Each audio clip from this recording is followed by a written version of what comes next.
Во календарот на општина Струмица за одбележување празници и годишници од значајни настани покрај низата држава и општински празници, секоја година одбележуваме и датуми поврзани со истакнати личности кои оставиле трајни белези во нашата историја.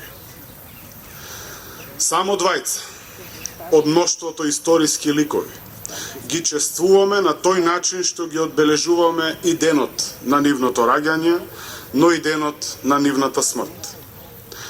Едниот од нив е апостолот на македонското револуционерно движење Гоце Делчев, а вториот е македонскиот претседател Борис Трајковски. Токму Борис Трајковски е причината за нашиот денешен собир овде во Струмичкиот градски парк, пред споменикот кој Струмица го подигна во негова чест. Денеска го одбележуваме денот на неговото раѓање, 25 јуни 1956 година. Да не се случеше злокобната авионска несреќа на 26 февруари 2004 година, денеска Трајковски ќе го прославеше својот 66 роден ден. За жал, чествувајќи го неговото име и дело, веќе цели 18 години, овој ден го одбележуваме ние, неговите сограѓани, кажувајќи му на светот и векот, дека за претседателот Трајковски заборав не смее да има. Напротив, постојано го оживуваме неговиот светол лик, затоа што тој заслужи да го споменуваме со сите негови белези на човек, но и на политичар, а истовремено тие спомени да ги пренесуваме на сегашните млади генерации, но и на оние кои доаѓаат по нив. Така се чува и негова минатото, за да ја заслужиме иднината. А токму Борис Трајковски беше еден од оние кои со многу љубов, верба и надеж го градеа мостот помеѓу минатото и иднината на Македонија. За неговиот кус, но исклучително богат животен пат, кој траеше само 48 години, а започна на денешен ден, веќе таа далечна 56 година, вреди да се споменат најважните моменти од неговата богата биографија. Борис Трајковски во 1975 година завршил средно образование во Струмичката гимназија. Истата година се запишува на факултетот за организацијски науки на Универзитетот во Белград, а ги продолжува студиите на правниот факултет при Универзитетот Свети Кирил и Методи Скопје.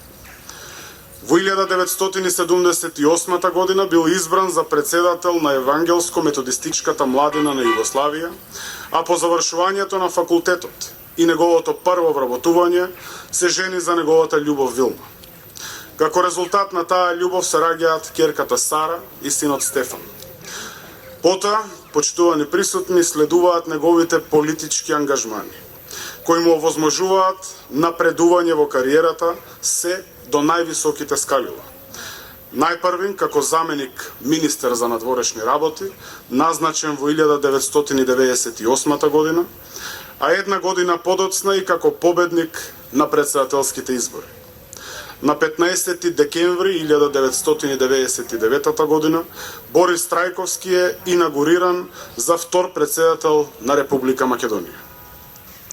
Веднаш по добивањето на претседателскиот мандат, Борис Трајковски со многу љубов, самопрегор, почна да води безпоштедна борба за интензивирање на евроатланскиот интегративен процес на Македонија, реализирајќи бројни контакти со врвни политичари и државници од Европа, но и од светот.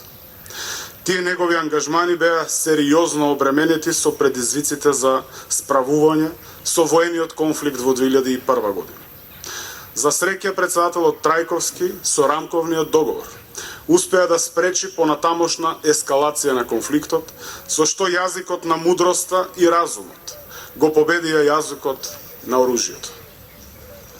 Паралелно со високо приоритетните државнички активности, претседателот Трајковски честопати ги посетуваше македонските градови и села, симнувајќи се помеѓу народот, без да прави разлика околу етничката, верската, социјалната или возрастната структура на граѓаните.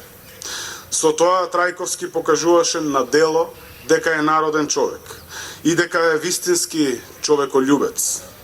Покрај љубовта кон човекот, него го красеа и љубовта кон татковината, љубовта кон родната струмица, љубовта кон Севишниот Господ Бог и уште многу други љубови кои беа дел од неговата личност. Едноставно, Борис Трајковски беше голем човек кој поседуваше многу вредности и доблести. Како таков и вечно ќе го паметиме.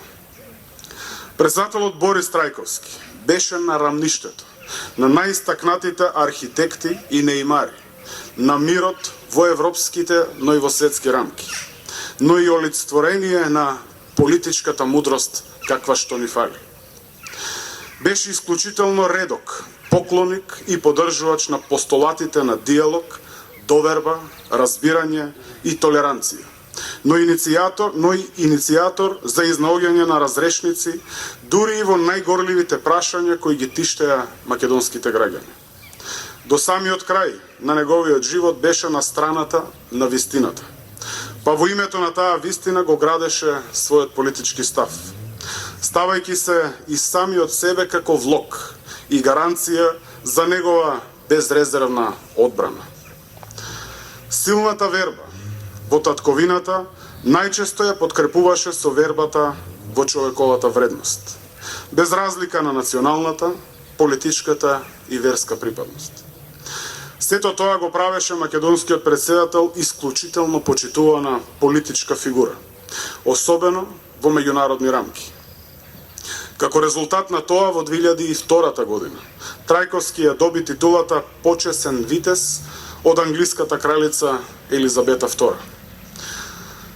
За жал, почитувани присутни, дури и кога го одбележуваме 66-тиот роден ден на председателот Трајковски, не можа да не ја споменеме таа 2004 година, кога студениот февруарски ден донесе грозоморен студ во нашите души, од веста за авионската несреќа во близина на Мостар, во која престана да чука неговото големо срце. Но тој ќе остане бесмртен во спомените на македонските граѓани и во неизбришливиот историски времеплов на Македонија. Така ќе остане за век и веков. Благодарам.